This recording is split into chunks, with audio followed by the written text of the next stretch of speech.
Hello everyone. Today we're gonna see how to set up Twitch alerts.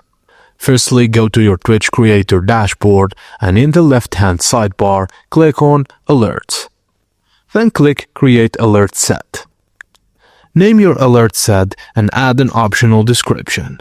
Alert sets are a collection of alerts you can swap based on games, themes, or stream layouts. Click Edit Alerts on the set you want to customize. You'll enter the Alerts editor.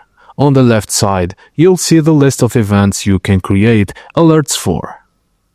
Now click on any event and click New Variant to create a custom alert based on the specific condition. For example, a different alert for 6-month subscribers than for 1-month subscribers, or use a default alert variant as a starting point.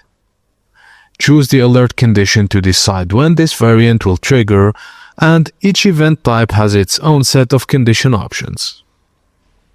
Now all you have to do is copy the browser source link, pass it into your streaming software like OBS. You can toggle individual alert sets on or off from the dashboard.